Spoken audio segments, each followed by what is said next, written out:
O bom samaritano. Essa expressão é muito usada, mas muito pouco compreendida. Muita gente, inclusive, considera o termo samaritano como um sinônimo de alguém que pratica boas obras, quando na verdade é simplesmente alguém que vem de Samaria. Vamos ver essa história? Olá, seja bem-vindo. Aqui nós estudamos a Bíblia. Estamos agora no capítulo 10 do Evangelho de Lucas, já agora no verso 25. Vamos lembrar que no capítulo 9 nós vimos que Jesus foi rejeitado em Samaria porque havia uma disputa religiosa muito grande entre os samaritanos e os judeus. E eles perceberam que Jesus estava indo para Jerusalém, que era uma cidade que eles tinham como rival de Samaria, do seu Monte Gerizim, onde eles consideravam que era ali o local correto para adorar a Deus. Então, baita rivalidade, Jesus não foi recebido, teve que ir por outro caminho, porque os samaritanos não o receberam, e nesse outro caminho, então, ele está. E aí, então, nesse contexto, chega a história do bom samaritano. Precisamos entender, samaritano é quem vem de Samaria, quem nasceu em Samaria. Isso não é um sinônimo de pessoa bondosa. Nós precisamos conhecer a Bíblia para tirar dos nossos olhos certas visões equivocadas, como aquela que eu já expliquei anteriormente, né? De que Maria Madalena seria uma prostituta. Pura invenção, nada a ver com a Bíblia. Mas vamos seguir aqui com a nossa história. Então, certa ocasião, né, Jesus segue na sua viagem rumo lá ao sul, rumo a Jerusalém. E numa ocasião, não se sabe exatamente quando, um perito na lei, um doutor da lei, ele veio conversar com Jesus. Não pense num advogado, tá? A lei aqui é a lei religiosa. É a lei de Israel, é a religião de Israel. Não está falando aqui no direito, em poder judiciário, não, mas está falando na lei que está lá nos livros do Antigo Testamento, né? Então, ele resolveu colocar Jesus à prova, fazer um teste com Jesus. E ele perguntou assim, mestre, o que eu preciso fazer para herdar a vida eterna? Mas era uma pegadinha, ele queria apertar Jesus. E o Senhor respondeu a ele de um jeito bem típico dos rabinos, com uma pergunta. O que diz a lei? Como é que você lê? E o homem respondeu com 2 mandamentos. Falou, olha, a lei fala, ame o Senhor, o seu Deus, de todo o seu coração, de toda a sua alma, de todas as suas forças e de todo o seu entendimento. E também ame o seu próximo como a si mesmo. Se você já estudou os 10 mandamentos, o segundo mandamento que foi citado aqui não está lá nos 10. E muita gente chega nesse ponto e estranha, mas isso não está nos mandamentos. Calma. É porque muita gente só conhece os 10 mandamentos e não conhece a lei toda. A lei é muito maior que os 10 mandamentos. Existem muitos e muitos mandamentos que foram dados a Israel. É claro que aqueles mandamentos para Israel, eles estão encerrados na era de Israel, né, que se encerra na cruz, e não fazem parte da igreja, a não ser aquilo que o próprio Senhor e seus discípulos trouxeram a nós no Novo Testamento. Como é que a gente sabe disso? Carta de Gálatas. Importantíssima para a gente não sair achando que a gente tem que cumprir os costumes da lei judaica.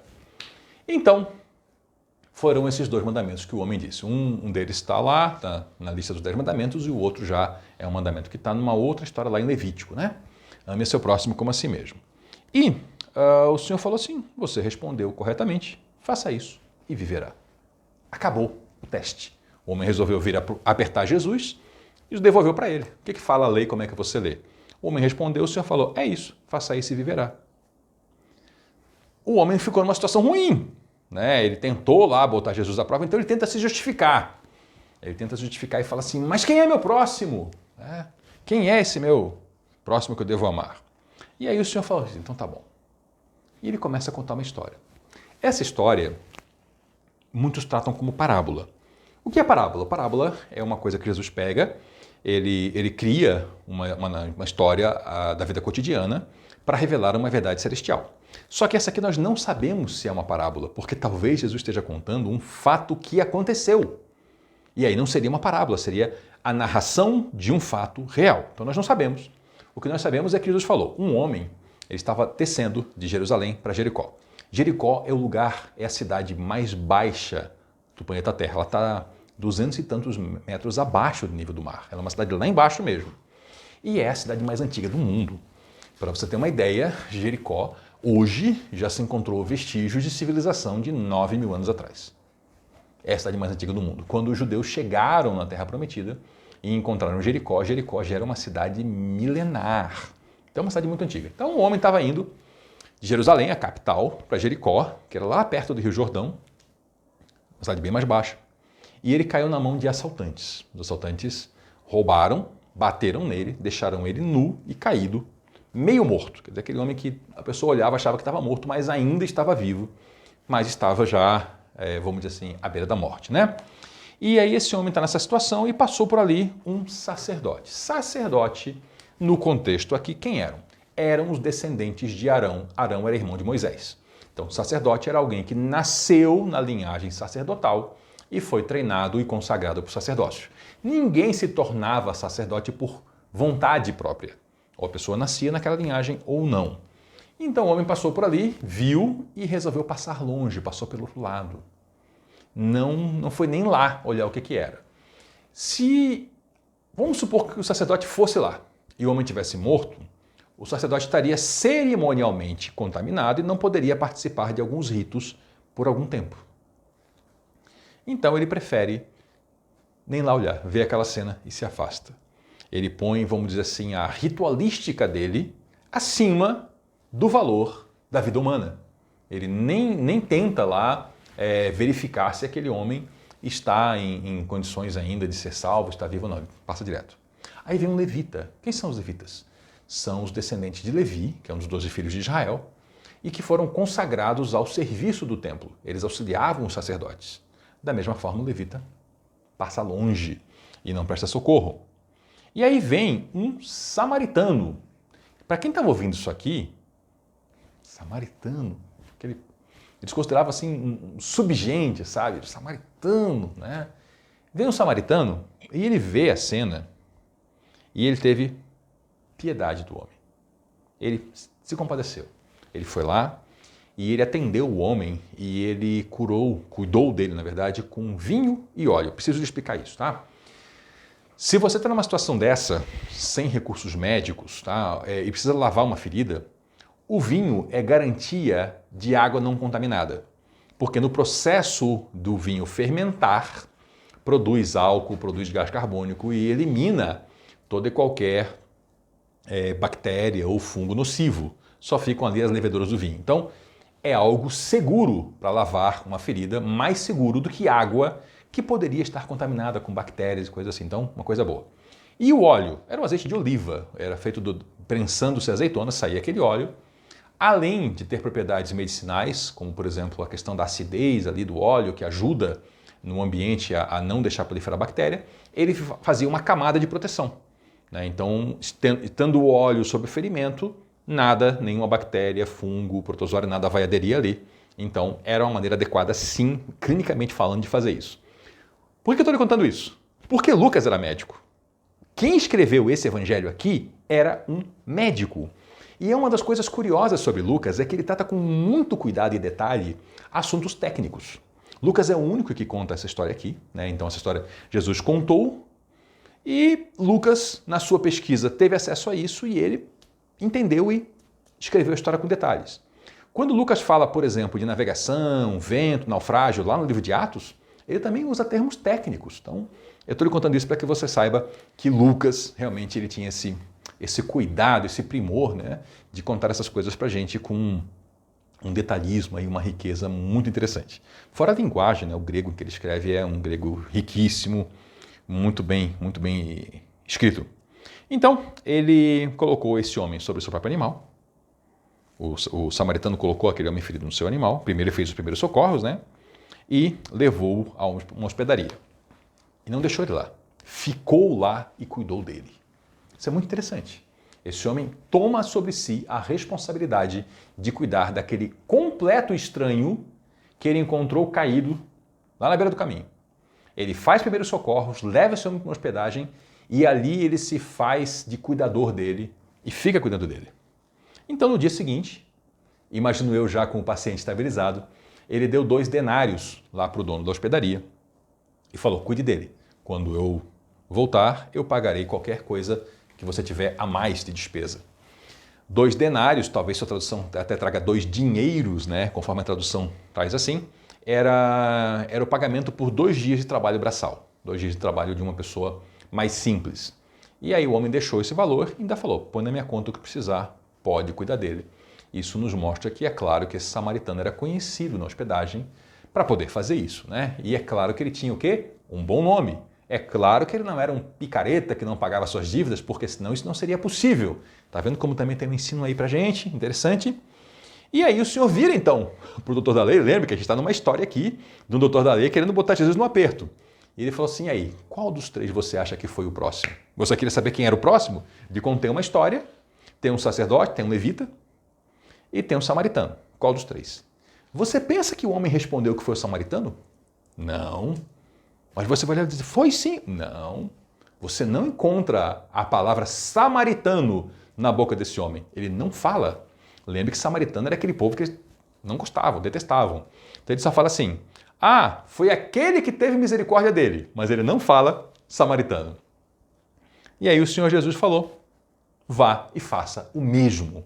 O Senhor Jesus falou para esse doutor da lei, que era uma alta autoridade em Israel, que ele deveria imitar a conduta de um samaritano, que era alguém que eles tratavam como pior do que um estrangeiro, porque misturava a religião de Israel com a religião pagã, alguém que eles tratavam como impuro. O Senhor falou, você imite a conduta do samaritano, porque aquela é a conduta de ser o próximo.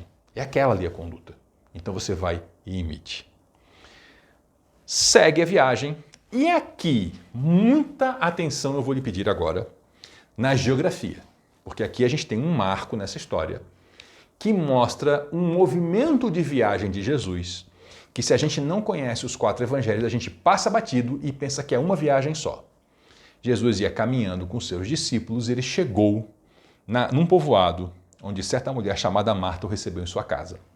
Esse povoado, se nós lemos os outros evangelhos, nós vamos descobrir o quê? Que era Betânia. Betânia, do lado de Jerusalém, colado em Jerusalém. Então o Senhor Jesus chegou em Jerusalém. Só que se a gente vira a página e segue lendo, e vai adiante, pega o capítulo 11 e segue lendo a história, nós vemos Jesus continuando em viagem. Nós vamos ver isso mais à frente, né? Nós vamos pegar no capítulo 11, tem diversos discursos de Jesus, Jesus expulsando o demônio, né? Vai seguindo, vamos para o capítulo 12, Jesus, uma multidão se reúne ao redor dele, e a gente vê que a história continua, Jesus segue em viagem. Então, não foi nesse momento que ele concluiu a viagem para Jerusalém, onde ele concluiria o seu ministério. Não. Essa é uma daquelas viagens que Jesus faz que nós lemos aonde? No Evangelho de João. João nos mostra alguns arcos de viagem, norte e sul. Mateus nos mostra um grande arco. Lucas, para muita gente, também é um só. Aqui nós vemos que são 2. Porque ele chega em Betânia e mais adiante nós vemos Jesus ainda em viagem. Então, ele passa por Betânia, mas ainda não vai nesse momento para Jerusalém. Ele vai mais tarde, ele novamente chega em Betânia e aí sim ele vai para Jerusalém para cumprir seu ministério. Mas vamos lá. Ele chegou num povoado e uma certa mulher chamada Marta o recebeu em sua casa. Marta era dona da casa. Ela morava com Lázaro e com Maria, sua irmã. E por que não era a casa de Lázaro, já que era uma sociedade onde normalmente a propriedade era do homem? Se conjectura, talvez Marta fosse a mais velha, talvez Marta já fosse inclusive uma mulher viúva que recebeu seus irmãos na sua casa, nós não sabemos. Nós sabemos é que a casa era dela e ela recebeu Jesus. E aí tem a hospitalidade oriental, né? O que essa hospitalidade sempre mandava? Receber a pessoa, e veja que ela recebe Jesus e seus discípulos, então possivelmente uma casa grande, e fornecer então o quê? Local para as pessoas ficarem, comida e bebida. E aí Marta faz isso. E Maria, a irmã dela, se senta aos pés de Jesus. Essa é a postura de quem? Do discípulo. Nós vamos ler que Paulo cresceu aos pés de Gamaliel, quer dizer que ele foi discípulo de Gamaliel, porque era assim mesmo, sentava-se aos pés e ouvia o mestre ensinando. E Maria toma a postura de discípulo, e Jesus não tira ela dali. Não era comum que mestres, rabinos tivessem mulheres como discípulas, mas Jesus tinha, nós já lemos isso, Joana, mulher de Cusa, Susana, Maria Madalena. Então essa Maria fica ali, ouvindo, em postura de discípulo, aprendendo de Jesus Cristo. Marta, porém, estava ocupada com muito serviço. Muito serviço. Aqui já temos um indício que tinha coisa demais no caminho de Marta. E ela se aproximou de Jesus e ela quase assim, nas suas palavras, é quase uma repreensão a Jesus. Senhor, não te importas que minha irmã tenha me deixado sozinha com o serviço? Diz-lhe que me ajude. Inclusive dá uma ordem para Jesus. Ela manda Jesus mandar Maria ajudar ela. E o Senhor fala, Marta, Marta, você está ocupada com muitas coisas. Isso nos dá um indício que Marta estava querendo ir além da hospitalidade, além de fornecer lugar para ficar, comida e bebida. Talvez Marta, eu não sei, e a gente não sabe porque o texto não diz isso, mas talvez Marta quisesse oferecer muita coisa, que seria bom. Só que para fazer isso, ela estava perdendo o quê? O próprio Jesus. Isso para a gente também é um ensino. Nós não podemos querer trabalhar tanto para Jesus que nós perdemos o próprio Jesus. Nós não podemos ser gente tão ocupada com o Evangelho que a gente não tem mais tempo de ler a Bíblia. A gente não ora mais porque eu estou muito ocupado com as atividades da vida de fé. Mas como é que está a sua comunhão? A sua relação de discípulo? Isso vem primeiro. Então, nós temos aqui a impressão que Marta estava se excedendo. Porque o Senhor fala, Marta, Marta, você está ocupada com muitas coisas. Todavia, apenas uma é necessária. Isso também nos dá um indício que a recepção, a hospedagem já estava pronta. Marta já tinha concluído isso, então não era mais necessário trabalhar na casa. Possivelmente porque já estava concluído o serviço. Então o Senhor fala, apenas uma coisa é necessária. E Maria escolheu a melhor parte. E essa não lhe será tirada. Jesus não só não repreendeu Maria e não tirou Maria dali, como ainda falou que ninguém ia tirar Maria dali. Maria escolheu ser discípula de Jesus. Veja que quando você escolhe ser discípulo de Jesus, ninguém pode lhe tirar isso. Podem lhe dificultar a vida um monte, podem lhe criticar um monte, sim. Mas se você escolheu a boa parte, isso não lhe será tirado. Mas tome cuidado para não assumir sobre si tantos encargos ao ponto de que, além de fazer aquilo que é o essencial, você esteja fazendo tanta coisa que você não tenha mais o seu tempo de sentar aos pés de Jesus, ouvir as palavras dele e conversar com ele. Muito obrigado por nos acompanhar até aqui. Volte na próxima. Vamos estudar lá o capítulo 11, porque aqui nós estudamos a Bíblia. Até lá.